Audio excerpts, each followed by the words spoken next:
Supreme কোর্টের appeal বিভাগে এটা রাষ্ট্র হাইকোর্টের রায়ের বিরুদ্ধে রিট পাওয়ার পরে যেই আপিল হয়েছে সেই আপিলের শুনানি চলছে।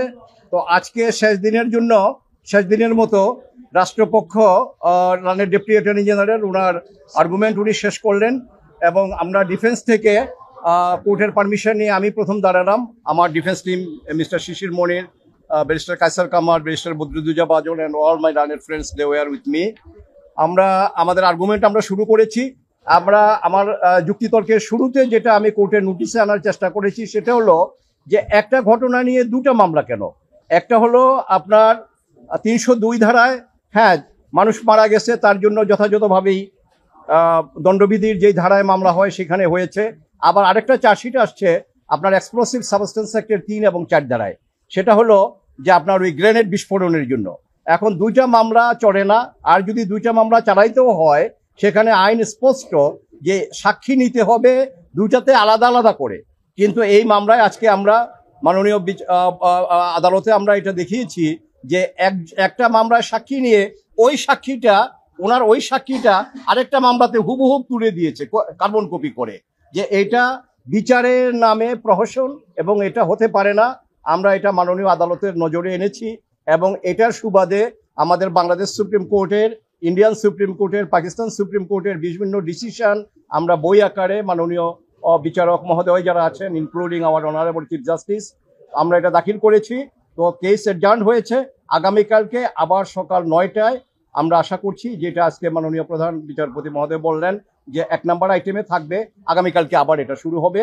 এবং এই মামলায় আমরা শুধু যে সমস্ত আসামি এখানে থেকে আপিল করেছে তারাও না, এই যারা অনুপস্থিত ছিল এবং অনুপস্থিতি যাদেরকে সাজা দেওয়া হয়েছে ইনক্লুডিং মিস্টার তারেক রহমান, আপনারা জানেন আমরা ওনার পক্ষ ইনশাল্লাহ আমরা যুক্তিতর্ক উপস্থাপন করব এবং এই মামলা হাইকোর্টের খালাসের যেই রায়, এই রায় বহাল থাকবে বলে আমরা আশাবাদী।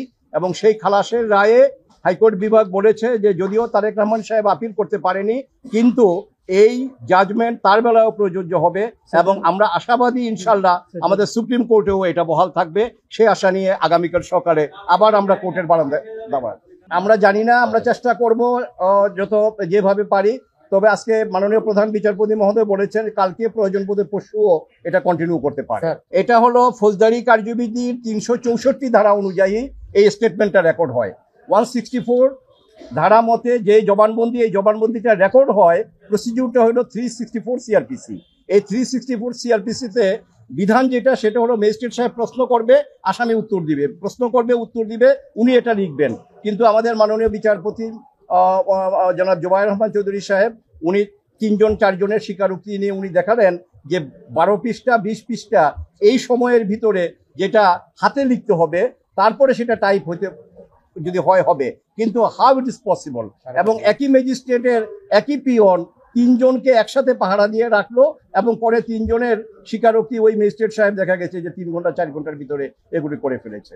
এই প্রশ্নটা আসছে এবং আমরা কোর্টের কাছে কৃতজ্ঞ যে অ্যাপেলেট ডিভিশন এত সূক্ষ্মভাবে মামলার গভীরে প্রবেশ করে যেটা দেখছেন, এই জন্য আমরা আদালতের কাছে কৃতজ্ঞ। এটা হলো ডাবল জিওপার্টি, এটা ডাবল ট্যাক্সেশন, এটা ডাবল জিওপার্টি যে এটা আসামির প্রতি অবিচার করা হয়েছে। কারণ আমি অপরাধ করেছি, অপরাধের জন্য একটা বিচারই যথেষ্ট, কিন্তু এই দুইটা বিচারের নাম করে এই আসামিগুলোকে আপনার দুইভাবে একই মামলায় দুইটা বিচার করে দুইটাতে ফাঁসি দেওয়া হয়েছে। 7 মার্ডার কেসটা এখানে বিচারাধীন, ওটা সম্বন্ধে এত বেশি বলা যাবে না। তো 7 মার্ডার কেসে যেটা 4 জনের মার্ডারের জন্য একটা, 3 জনের মার্ডারের জন্য একটা, আমি লয়ার ছিলাম সেটার। না এটা কেউ বলতে পারে না, এটা আসুক দেখা যাক কোর্ট কি রায় দেয়। তবে মামলা আপনার রায় দেওয়া বিচার নিশ্চিত করাটা এটা রাষ্ট্রের দায়িত্ব। তো রাষ্ট্র যদি তার ইনভেস্টিগেটিং এজেন্সির মাধ্যমে সেটা ভুল করে এবং যদি ভুল হয়ে থাকে তার জন্য যদি ব্যর্থ হয় তার জন্য আমরা আসামি পক্ষ আমরা কি বলবো, আমাদের তো কোনো এটা জবাব নাই। সেকেন্ড কনফেশন করা হয়েছে যেটা মুফতি হান্নানের, এবং উনি সিলেটের আনোয়ার চৌধুরীর মামলায় আপনার অলরেডি তার ডেথ সেন্টেন্স হয়ে গেছে 2009-এ। তারপরে 2011-তে উনি কন্ডেম সেল থেকে এনে তাকে দিয়ে সেকেন্ড কনফেশন করে ওই কনফেশনে তারেক রহমান সাহেব এবং লুৎফুজ্জামান বাবর বা অন্য যারা আছেন তাদেরকে আনা হয়েছে।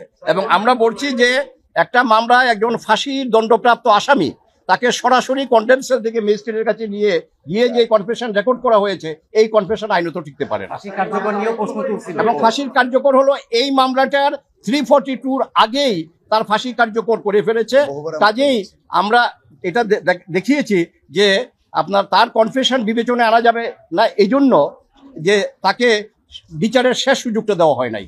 না আসলে কি প্রত্যাশা জায়গায় কি আজকে সারাদিন তো শুনানি হয়েছে, আপনাদের স্টেট থেকে যিনি লার্নেড ডিএজি ওনার যে উপস্থাপনা ছিল, সাবমিশন ছিল, এ থেকে এটা বোঝা গেছে যে জাস্টিস হারিড জাস্টিস বাড়ি, অর্থাৎ শেখ হাসিনা জনাব তারেক রহমান সাহেবকে এই মামলায় ইমপ্লিকেট করার জন্য উনি এখনো কোনো কাজ নাই যেটা করেননি।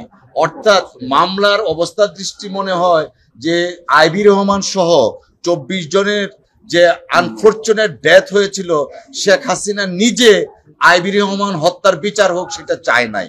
কেন চায় না? এই মামলাটা যদি আপনারা নথি দেখেন, মামলা তাড়াতাড়ি করা দেখেন, মামলার যে বিষয়বস্তু দেখেন এবং যেভাবে মামলাটা পরিচালিত করেছে, এই মুফতি হান্নানকে স্বীকারোক্তিমূলক জবানবন্দি দিয়ে, আব্দুল কাহার আকন্দ যিনি আওয়ামী লীগের মনোনয়ন পেয়ে নির্বাচন করেছেন তাকে দিয়ে, অর্থাৎ উনি চেয়েছেন আইবি রহমানের বিচার না, উনি চেয়েছিলেন জনাব তারেক রহমানকে এই মামলায় অভিযুক্ত করার জন্য।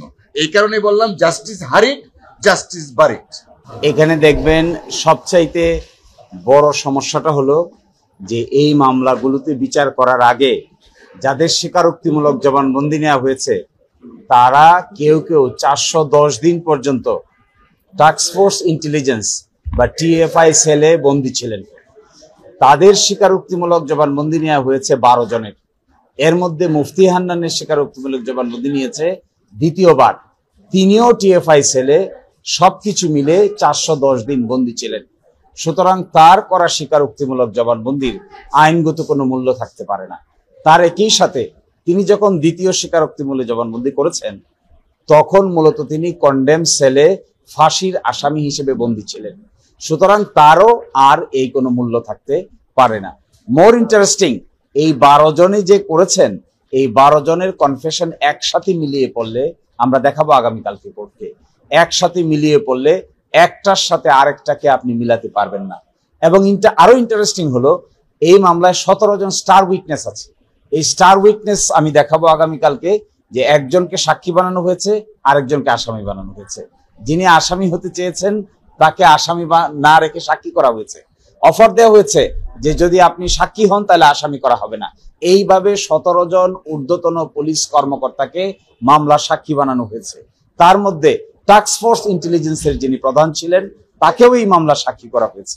ফলে এগুলো আগামী দিনে একটা একটা করে আমরা দেখিয়ে দিব। এই 17 জন সাক্ষী ছাড়া এই মামলার বিচার করার আর কোনো সুযোগ ছিল না। এই জন্যই কাউকে সাক্ষী করেছেন আর কাউকে আসামি করেছেন। আমরা আগামীকালকে এগুলো সুনির্দিষ্টভাবে উপস্থাপন করব। দেখেন এখানে দেরি হয়েছে, প্রথম তো মামলা শেষ হয়ে গিয়েছিল 2009 সালে 61 জন সাক্ষীর জবানবন্দি শেষ। তারপরে প্রসিকিউশনের পক্ষ থেকে একটা দরখাস্ত দেয়া হলো 2009 সালের মার্চ মাসে। দরখাস্ত দিয়ে তারা বললেন ফার্দার ইনভেস্টিগেট করতে চান। এই ফার্দার ইনভেস্টিগেশনে গিয়ে লাগলো আরো 3 বছর। ফার্দার ইনভেস্টিগেশনের রিপোর্ট আসলো 11 সালের শেষের দিকে। তারপরে আবার নতুন করে কগনিজেন্সে নিল, তারপরে আবার শুরু হলো। আগামীকালকে আমি পড়ে শোনাবো একটা জিনিস, এই মামলার নিম্ন আদালতের রায়, যিনি হাইকোর্টের বিচারক হয়েছিলেন পরে, তিনি দেখবেন নিম্ন আদালতের রায়ের মধ্যে একটা রাজনৈতিক ভাষণ দিয়েছেন।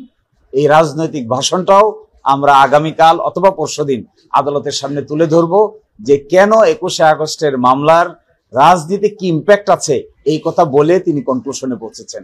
আমার মনে হয় এগুলো সবই পাবলিকলি আসা উচিত। হাইকোর্টে প্রপারলি এগুলো ডিসকাস হয় নাই, সুপ্রিম কোর্টে ডিসকাস হচ্ছে। So this is a good opportunity for everyone.